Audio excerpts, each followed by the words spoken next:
Sou a Rita França Ferreira e dou-lhe as boas-vindas ao podcast Vita Ler, onde todas as semanas aconselhamos a vitamina de leitura na dose certa, com desculpas para ler. Acredite, no final vai poder dizer sem preguiça: Vita Ler. Bem-vindas e bem-vindos a mais um episódio do podcast Vita Ler. Sabem aqueles livros em que nada parece fazer sentido e depois tudo se conjuga e temos um resultado completo? Pois é, o livro que vos trago hoje é um desses casos. Falo de Irmão de Gelo, de Alicia Kopf. Na sequência do curso de Novos Grandes Livros, no qual estou a participar e onde estou a aprender a analisar livros e a conhecer novos, e que é dinamizado pelo escritor José Gardiazabal, eis que surge esta pérola. Sim, Irmão de Gelo vive da sua originalidade, desde a forma ao conteúdo. Eu explico. Começo pela história ou as várias histórias.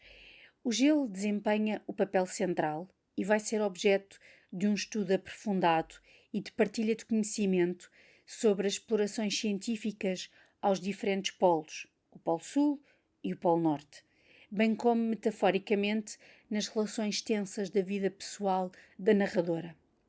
É muito inteligente esta abordagem, pois não estamos só a falar de polos no sentido geográfico do termo, mas também no sentido figurado. Falamos dos extremos, dos lados opostos.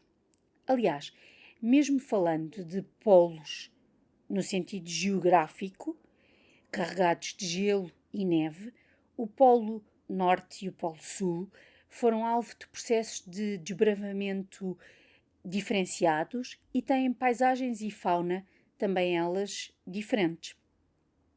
Aqui há um aspecto estrutural muito importante que está relacionado com a forma.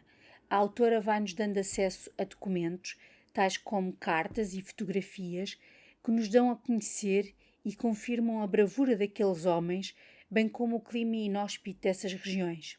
Aprende-se muito sobre estas expedições, percebe-se o fascínio da autora sobre estas regiões frias do planeta. Depois seguimos para o gelo metafórico das relações familiares com a sua mãe, pai e irmão e amorosas. Na parte do irmão, o irmão é autista, sofre de um espectro de autismo, que vive no seu mundo próprio, gelado, sem grande relação com o mundo exterior. Parece até mesmo congelado. Sobre o irmão, chegam-se a ler duas frases maravilhosas. A minha mãe é uma exploradora polar e arrasta o meu irmão num trenó.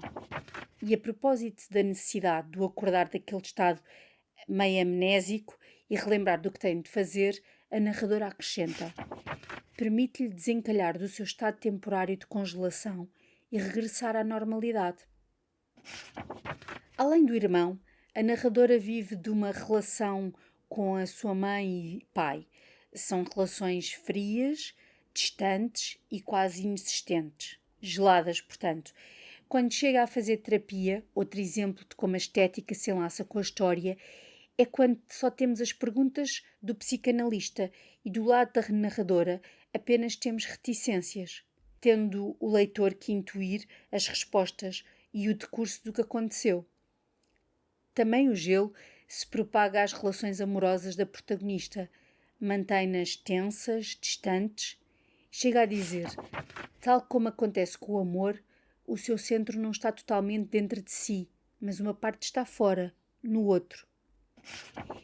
Existem múltiplas passagens no livro que gostaria de partilhar convosco, mas esta é uma das que acho magnífica. Os desejos congelados de quando não se tem dinheiro ou não se é correspondido são diferentes daqueles que congelamos porque renunciamos a eles. Estes últimos têm o brilho de uma heroicidade estoica. Porém, se renunciamos aos desejos, é porque temos medo e passamos a vida cegos, sem nada sentirmos ou vermos. Por outro lado, se lhes obedecermos, sempre podemos acabar perdidos.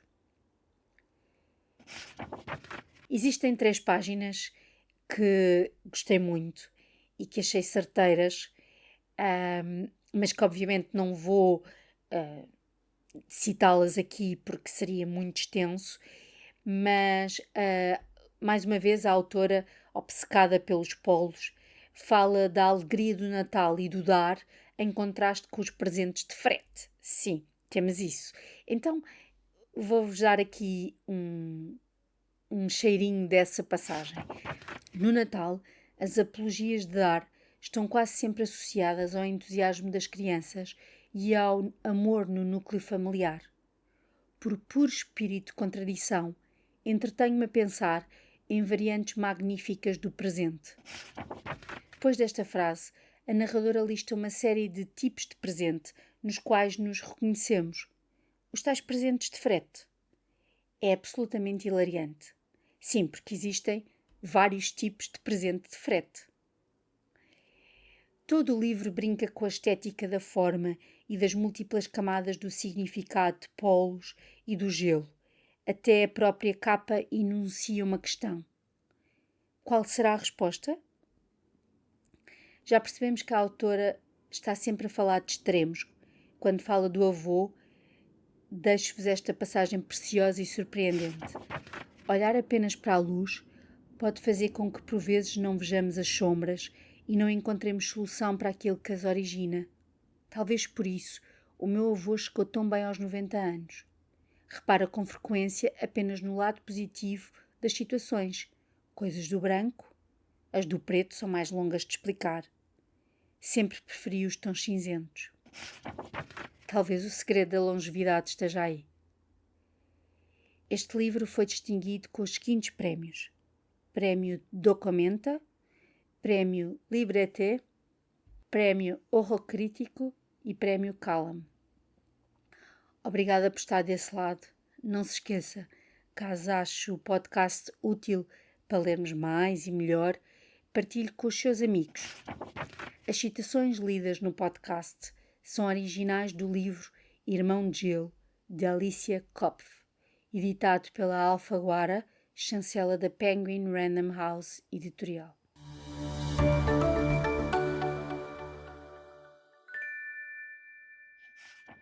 Vita Ler, o podcast vitamínico que desperta desculpas para ler.